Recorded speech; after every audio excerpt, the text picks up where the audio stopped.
Salut à tous, j'espère que vous allez bien, c'est Romain et on se retrouve aujourd'hui pour le traditionnel avant-match. Sauf que demain soir, le PSG est face à un tournant de son histoire récente, voire de son histoire tout court, puisqu'il s'agit de la deuxième finale de la Ligue des Champions de l'histoire du club à aller chercher pour les Parisiens, en rattrapant ce retard d'un but accusé mercredi dernier au Signal Iduna Park. Ce serait aussi la deuxième finale en 4 ans, après celle perdue en 2020 face au Bayern Munich. D'ailleurs, demain, on aura le même arbitre, Daniele Orsato, qui officiait à Lisbonne lors de cette défaite face au Bayern. Et 2 finales de Ligue des Champions en 4 ans. Au niveau du foot actuel, ce serait aussi une sacrée performance pour le PSG. Bref, Nasser a lancé les hostilités aujourd'hui. Selon lui, c'est le match le plus important qu'il ait eu à vivre depuis qu'il est à la tête de ce club, parce que c'est la première demi-finale qu'il vive avec les supporters dans un Parc des Princes qui assurément sera en fusion, un véritable volcan. Bref, il y a eu plein d'autres déclarations de la part de Luis Enrique mais aussi les joueurs. On va décortiquer tout ça, tout comme la compo probable, quelques enjeux tactiques de ce match dans cette vidéo. Installez-vous, c'est parti. Avant que la vidéo commence, petit placement de produit pour le site ZoFoot qui vous propose des répliques non officielles mais d'excellente qualité de tous vos maillots préférés, beaucoup d'équipes représentées, sélection nationale aussi, avec des badges, écussons et flocages d'excellente qualité comme les coutures. Vous pouvez personnaliser tout ça au moment de votre commande avec 10% de réduction. N'hésitez pas à utiliser le code qui est dans la description, tout comme le lien vers la boutique et les détails de la promotion en cours. Vous avez un ou plusieurs maillot offert en fonction du montant de votre panier. Le maillot est à indiquer au moment du paiement dans la page de commentaires. Et pour la livraison, sachez qu'il vous faudra entre 15 jours et 3 semaines grand maximum pour recevoir votre commande. Voilà, merci à eux, c'est eux qui régalent. Alors, pour commencer, ça coule de source, on l'a dit dans tous les débriefs du match aller, mais le PSG n'a perdu qu'avec un seul petit but d'avance, un seul but à remonter. Donc bien évidemment, si demain on se qualifie, ce ne sera pas une remontada, ce ne sera pas l'exploit du siècle. Pour autant, les Parisiens doivent avoir la pression et Luis Enrique, le bon plan initial. Parce qu'hypothéquer la première mi-temps des matchs allés, ça il sait faire. Au match retour face à la Real Sociedad, c'était passé malgré le choix pour la première fois Dembélé numéro 10 qui était plutôt moyen. Au match retour face au Barça, on va dire que le choix initial était le bon malgré l'ouverture du score de Rafinha. On fait quand même un très bon début de match et le rouge d'Araújo, on peut l'imputer au choix tactique de le laisser un peu seul à la relance. Donc on espère que demain on aura bien sûr le même scénario. D'abord j'aimerais vous donner mon ressenti parce qu'il s'est passé quand même pas mal de choses dans cet entre-deux-matchs. Je trouve plus que face au Barça. Il y a des Parisiens qui ont plus parlé et au final, si vous me demandez aujourd'hui à 12h30 quel est mon avis, il est différent qu'aujourd'hui à 14h, à savoir après la conférence de presse de Luis Enrique. C'est-à-dire qu'à midi, j'étais pas très confiant. D'abord parce que Luis Enrique, après le match aller la semaine dernière, il a dit la semaine prochaine on n'a rien à perdre. Cette déclaration m'avait un peu pas choqué, mais je me suis dit si en fait on a tout à perdre, une place en finale de Ligue des Champions perdue face à Dortmund, bien sûr que j'aurais des regrets. Ensuite, il y a eu la déclaration d'Mbappé qui dit on va gagner machin chouette. Alors, c'est les grands joueurs. Bien sûr que c'est un grand leader dans l'équipe. Et d'ailleurs, je souligne le fait qu'à chaque fois, les joueurs disent qu'ils parlent beaucoup. On l'a même vu à la caméra avant le coup d'envoi du match aller. Donc ça, c'est à mettre à son crédit. Par contre, dans les médias, c'est aussi monsieur, faut pas vendre la peur après Manchester pour la suite qu'on connaît. Et plus récemment, c'est celui qui est en équipe de France. Quand tu vois mes dernières performances, est-ce que tu vois quelqu'un de perturbé? Donc vraiment, quand j'ai vu cette déclaration d'Mbappé, je me suis dit, toi, quand tu parles,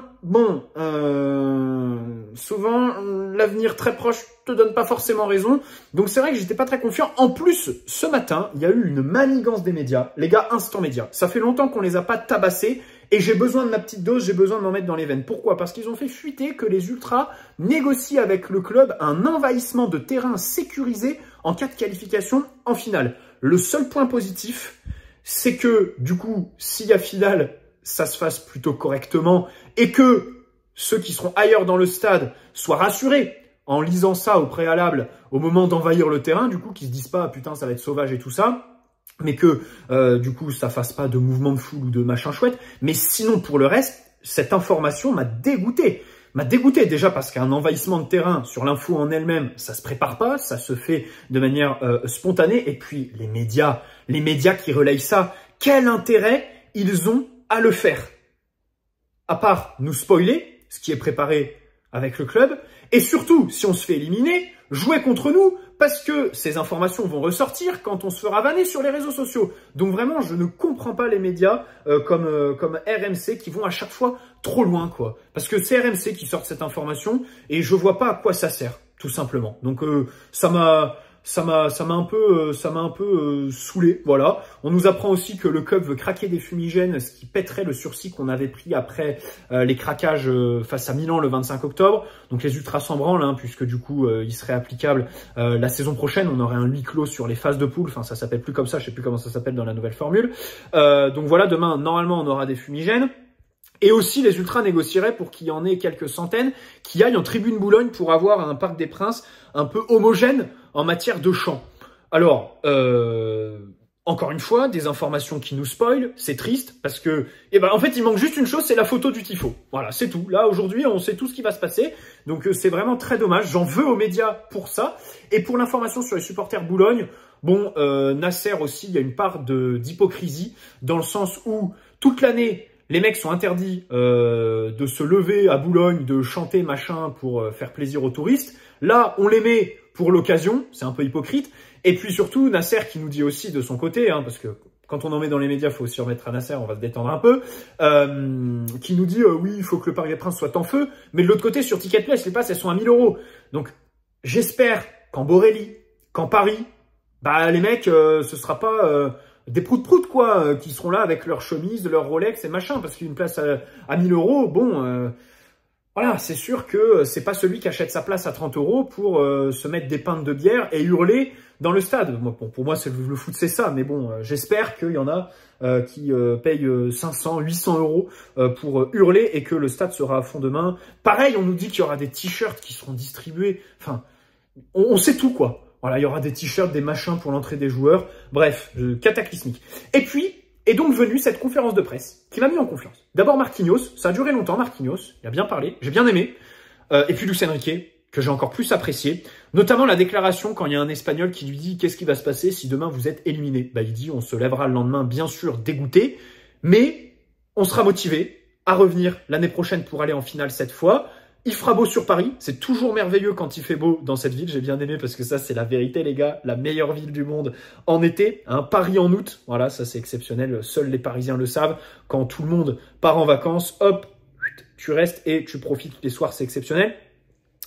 Et aussi ce que j'ai aimé c'est la déclaration quand il dit, mais demain il faut pas gagner par 2 buts d'écart en fait, demain il faut juste gagner, gagner ça nous emmène aux prolongations, ça veut dire que il enlève de la pression, dans la pression aux joueurs. En leur disant, les gars, ne vous formalisez pas à aller chercher la qualification directe dans les 90 minutes. S'il y a prolongation, c'est pas grave. Et donc, les joueurs vont arriver sur le terrain avec une dose de sang-froid en plus. Tu vois ce que je veux dire? Donc, vraiment, être décomplexé vis-à-vis de cette possibilité d'aller en prolongation, c'est vraiment cool. Bon, après, qui dit prolongation dit aussi potentiellement des tirs au but. Idée qui m'effraie. Rien qu'à d'y penser. Et surtout, Luis Enrique avait dit plus tôt dans la saison qu'il faisait partie des entraîneurs qui ne travaillaient pas les pénaltys avant un match crucial. Bon, ça, cette déclaration, je l'avais pas trop aimé parce que je fais partie des gens qui, quand même, pensent qu'il faut les travailler un minimum ou au moins analyser le gardien, les tireurs adverses et tout ça. Voilà. Mais dans tous les cas, bonne conférence de presse qui m'a mis ou remis en confiance. Parce que c'est vrai qu'il y avait beaucoup de choses qui me faisaient penser à des scénarios qu'on a déjà connus et qui avaient été négatifs au final, hein, comme le fameux match retour face au Real en 2018. Bref, et aussi, chose très juste que Luis Enrique avait dit, mais en conférence de presse après le match aller, c'est que nous, c'est notre première fois à domicile au retour, comme pour Dortmund, c'est la première fois à l'extérieur au retour. Sur les tours précédents, ils ont joué à domicile au retour. Ça, c'est limite plus important que nous qui jouons au Parc des Princes. Et aussi, c'est la première fois que Dortmund se présente au match retour avec un avantage. Sur les autres tours, tout restait à jouer. Donc, et c'est aussi une différence avec le match aller où ils étaient décomplexés. Ils avaient un statut d'outsider, c'était nous les favoris. Enfin, c'est plus nous qui étions complexés par le statut de favoris que eux qui ont appliqué leur plan, qui n'avaient pas la pression, alors que là, ils ont quand même un but d'avance et bien sûr, une voie quand même ouverte. Hein. Bah, à l'heure où on parle, c'est eux qui sont en finale, tout simplement. Même s'il y a 90 minutes ou 120 demain soir. Bref, bon, tactiquement, Gros enjeu déjà de pressing, hein. C'est là où le PSG a été dysfonctionnel sur le match aller. Il faut pour ça que Mbappé gêne la première relance, notamment Mats Hummels, que Barcola ait un rôle plus clair, que Dembélé ne soit pas sur Can, ça c'est bof, qui retourne sur le côté droit et qu'il aide Achraf Hakimi parce que Dembélé, on a beaucoup parlé des efforts défensifs et de pressing de Barcola à très juste titre parce qu'il est bon et il a une vraie technique défensive. Mais Dembélé, par exemple, sur le match aller, il défend mieux et plus que Barcola. Et c'est vrai qu'à l'échelle de la saison, c'est un joueur qui suit vraiment bien les consignes de Luis Enrique, parce que les deux sont en osmose, mais aussi parce que Ousmane Dembélé est un joueur voilà, très discipliné. Donc ça fait plaisir. Et aussi, il faut que nos milieux ne soient pas bridés. Typiquement, sur le but de Füllkrug, la passe de Schlotterbeck. Évidemment, sur la passe, le fautif, c'est Mbappé qui ne met pas la pression sur son défenseur central, alors que tout neuf normal irait le presser. Mais on peut aussi se demander pourquoi Warren n'y va pas, alors que c'est quelqu'un qui a l'habitude de chasser très haut. D'habitude, Warren, sur les premières relances adverses, c'est limite le Parisien qui est le plus haut sur le terrain. Là, il n'y va pas sur Schlotterbeck. Je pense que cette image reflète le côté complexe, le fait que Luis Enrique ait bridé ses joueurs, et demain, tu mets la même situation, je suis sûr que Warren y va. Parce qu'ils vont être dos au mur, parce que le staff va leur donner d'autres consignes, vont les avoir débridés, bien évidemment. C'est surtout ce que j'espère. Bon, niveau compo, alors dans les médias, on a pris des risques. Le Parisien notamment, qui nous annonce donc une balance entre Gonzalo Ramos et Barcola, entre Lee et Fabian Ruiz, ça m'a surpris. Et en défense, ils annoncent Danilo. Alors que le journal L'équipe aujourd'hui annonce la même équipe que celle au match aller, après la sortie du Lucas Hernandez, c'est-à-dire avec Beraldo à côté de Marquinhos. Bon, je vais vous donner mon équipe avec un choix fort en défense. Déjà, Donnarumma dans les cages, bien sûr, on espère qu'il sera décisif. Moi, je pense qu'il en aura l'occasion parce que, comme sur le match face au Barça, si on se qualifie, pour moi, c'est en encaissant un but. Donc, soit par un 3-1, soit par un 4-2, soit en prolongation, penalty, machin chouette. Mais je vois le PSG encaisser un but, d'autant plus avec la blessure de Lucas Hernandez, qui est une bien mauvaise nouvelle. Donc pour ça, Donnarumma va avoir des occasions de s'illustrer, de repousser, voire tout simplement d'éviter et me donner tort et au final finir avec un clean sheet, ce qui serait une belle performance si en face, bien sûr, on marque 2 buts et qu'on se qualifie. Achraf, moi Achraf, j'ai confiance en lui. J'ai confiance en lui. Au match aller, j'ai préféré retenir le positif plutôt que le négatif de son match, même si la frontière entre les deux était très serrée. Hein. Je pense qu'il y a autant de personnes qui ont retenu le négatif. Et il y a plein d'arguments qui s'entendent sur son match aller qui est très tranché en fait. C'est-à-dire que les lectures sont très différentes de son match aller. Mais c'est quand même un joueur qui, contre Le Havre par exemple, a montré qu'il refuse la défaite et que si à la 60e on est en ballottage défavorable, il va y aller. C'est lui qui va se retrouver dans la surface. Mais même au match aller en fait, il l'a montré puisqu'il a son fameux poteau. L'action où il met Dembélé en bonne position de frappe. Donc demain, j'espère qu'il sera là. Défensivement, faut qu'il ait un peu moins de retard par contre sur ses interventions par rapport au match aller.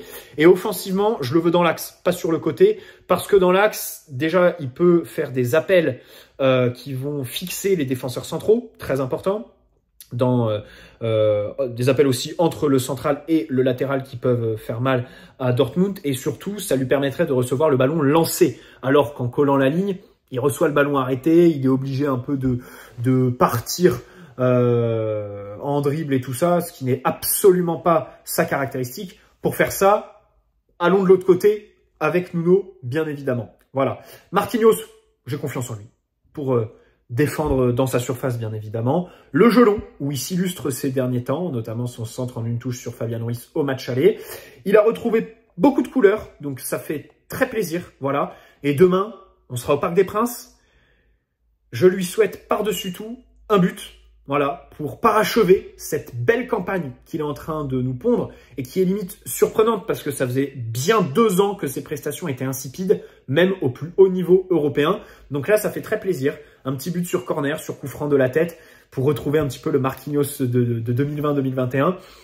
Je pense que il n'y a rien de tel pour trouver une véritable osmose dans ce Parc des Princes et que tout soit réuni pour une soirée de rêve. À ses côtés, débat entre Skriniar, Danilo et Beraldo. Alors, dans mon esprit, moi je vais vous donner déjà dans mon esprit, il n'y en a aucun qui est vraiment au-dessus des 2 autres, quoi. Les 3 sont au même niveau, mais vraiment au même niveau, les gars. Même Skriniar. et je vais développer. Alors, faisons un à un. Danilo. Le Danilo d'il y a 2 ans, qui était très fiable, qui faisait pas d'erreur, qui défendait bien dans sa surface, dans un PSG aussi qui jouait beaucoup plus bas que maintenant, je dis oui, c'est celui que je prends. Mais le Danilo, qui nous coûte un but par match depuis 2 mois, qui fait de graves erreurs, qui apporte pas grand-chose à la relance et qui a des déficits de vitesse parce qu'il a quand même été pris par Ayou, 54 ans, face au Havre il y a 15 jours, bon, ça fait un peu peur. Skriniar. Le Skriniar de Serie A, oui. Et j'ai même envie de dire, les gars, le Skriniar de la première partie de saison, je le mets devant Danilo. Pourquoi? Parce que déjà, c'est le joueur le plus utilisé de Luis Enrique, donc ça aurait été le choix de Luis Enrique. Sur la première partie de saison, évidemment, Skriniar avait un temps de jeu très très conséquent. Finalement, il y a peu de buts où il est directement impliqué, malgré ses soucis de motricité à la relance. Faut pas oublier aussi qu'il était sur le côté gauche à ce moment de la saison, alors qu'il est beaucoup plus à l'aise à droite. Il dépannait. Et il y a des matchs où il s'en sort, où il fait pas d'erreur, hein, notamment en Ligue des Champions face à Newcastle, même Dortmund, le match retour, même si le début de match est plutôt compliqué. Au fil du temps, voilà, il gagne la plupart de ses duels face à Füllkrug, notamment dans les airs. Donc vraiment, je trouve... Alors, le problème, c'est que là, c'est le Skriniar de la première partie de saison dont je parle. Depuis son retour de blessure, il n'y a eu qu'une seule titularisation, des entrées qui sont gaguesques, bien évidemment, je ne vais pas faire l'impasse dessus, et un Luis Enrique qui l'a clairement relégué dans son esprit. Voilà, parce que Skriniar, un des joueurs les plus utilisés, aujourd'hui, n'est même pas rentré... je me demande s'il n'est pas rentré au match retour face à Barcelone. Non, je crois même pas. Hein, je crois même pas. En Ligue des Champions, je crois même pas qu'il soit rentré. Mais dans tous les cas, ce qui est sûr, c'est qu'il a qu'une seule titularisation face à Clermont. Donc, bien sûr, il est rétrogradé. Ce que je veux dire par là, c'est que quand je lisais les réseaux sociaux et tout ça dans l'entre-deux matchs, je trouve que dans les débats, c'est plus entre Danilo et Beraldo. Et Skriniar est très loin des deux, en fait. Bon, moi, je dis juste le considérer. Ce serait pas trop mal. Après, le problème, enfin, le considérer, non pas qu'il soit meilleur que les deux, mais c'est pas que Skriniar est sous-considéré, c'est peut-être que les deux autres sont surconsidérés. D'un côté, Danilo, par son passif, je trouve qu'il y a plein de supporters qui aujourd'hui peinent à se dire que ça fait 2 mois qu'il est plus fiable. Ça y est, c'est fini, les gars. Faut passer à autre chose. Vous êtes plus dans la boucle temporelle d'il y a 2 ans, machin chouette. Et le petit Beraldo, bon, il est jeune, il a débarqué du Brésil, c'est normal. Les gens sont bienveillants avec lui. Au-delà de ses qualités de relance, je trouve que voilà, physiquement, il n'est pas invité à ce plus haut niveau pour l'instant. Il peut encore progresser, mais certainement pas au prix d'une titularisation en demi-finale de Ligue des Champions avec le PSG. Tranquille, hein, on va lui donner du temps de jeu en Ligue 1 l'année prochaine avec la Seleção. Donc voilà, en fait, c'est pas que Skriniar est sous-estimé, c'est surtout que je trouve les deux autres un peu surestimés par les supporters. Donc vraiment, pour moi, les trois sont au même pied d'égalité. Et enfin, Beraldo, le Beraldo du futur, dans 5 ans, qui aura une meilleure appétence du duel, qui sera plus réactif pour défendre sur des grands espaces, pour défendre des attaques rapides, hein, parce que dès que l'intensité s'élève, c'est très compliqué pour lui de suivre. Je le mets direct. Mais aujourd'hui, à part ses relances, il n'y a pas grand-chose qui va en sa faveur. Bon, personnellement, les gars, après avoir dit tout ça, je pars sur Danilo. Je pars sur Danilo parce que bon, c'est celui qui est le plus vieux du vestiaire. Il est cité par les joueurs quand on parle de leader du vestiaire qui parle aux plus jeunes et tout ça. J'ai confiance en lui dans sa capacité à se hisser au niveau qui sera celui du match de demain. De la tête, il est plutôt bon pour défendre sa surface, pour les duels. Face à la Real Sociedad, je me souviens de son match aller qui avait été plutôt bon dans les airs, sur un plan de jeu typiquement de Saint-Sébastien qui jouait long, comme toutes les équipes qui nous ont affrontés cette saison, j'ai envie de dire, au plus haut niveau. Et même sur les coups de pied offensifs, coups de pied arrêtés offensifs, il peut nous apporter. Donc voilà, je pars plutôt sur Danilo. Moi, j'ai pas vraiment confiance. Franchement, Beraldo à ce niveau, bon, autant vous dire que les trois, c'est vraiment la peste, le choléra et le Covid-19. Mais allez, petit avantage pour Danilo, pour son passif, son côté leader. Mais franchement, ça se tape vraiment avec Skriniar latéral droit et arrière droit et Marquinhos axial gauche. Voilà. Mais bon, je pars quand même sur Danilo. Je suis objectif. Skriniar est relégué depuis son retour de blessure. Il a aussi fait des entrées gaguesques que je nommais pas. Ça reste un joueur avec une motricité très bizarre, qui fait très peur, même si je trouve que les supporters en font peut-être un peu trop dans la hate autour de lui. Bien sûr, bon, l'avant-match n'est pas autour de Skriniar. On va passer à Nuno, qui est très attendu dans son duel face à Sancho déjà, même si lui, son match va être aussi conditionné au choix de Luis Enrique, parce qu'à l'aller, le fait de mettre Mbappé dans l'axe, ça empêchait des situations de 2 contre 1, infériorité numérique pour Nuno sur le côté, puisque Barcola l'aidait. Si demain Mbappé retrouve le côté gauche, ça va être une difficulté en plus pour Nuno Mendes, à moins que le milieu relayeur gauche ait pour consigne de ne pas se projeter comme Fabian Ruiz au match aller et épauler son latéral. Mais comme je l'ai dit, à l'aller, Ryerson, donc le latéral droit de Dortmund, tu avais déjà un parti pris qui était de le laisser porter le ballon sur 30-40 mètres à la relance. Barcola, c'était dysfonctionnel en fait. Barcola, ça ne marchait pas. Il mettait pas la pression ni sur Ryerson, ni sur Hummels à la relance. Et donc, sur ce côté gauche, tu avais déjà des problèmes.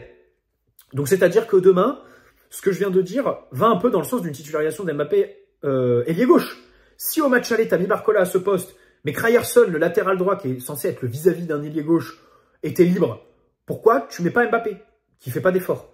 Alors, je dis pas qu'Mbappé doit pas faire d'effort. Bien sûr, si Mbappé est ailier gauche, il doit faire autant d'efforts que s'il est numéro 9, à savoir ce qu'on demande quand on est dos au mur en Ligue des Champions, se replier, faire le pressing et tout ça. Raison de plus aussi pour mettre Danilo en défense centrale. Vous me direz, oui, mais Danilo, par rapport à Beraldo, il n'a pas la qualité de passe. Bah, moi, j'ai envie de vous dire, ça ne me dérange pas de voir Vitinha décrocher un cran plus bas, en fait. Parce que Vitinha, il est meilleur quand il a plus de temps pour voir, scanner tout ce qui se passe autour de lui et faire le bon choix. Par exemple, lancer dans la profondeur.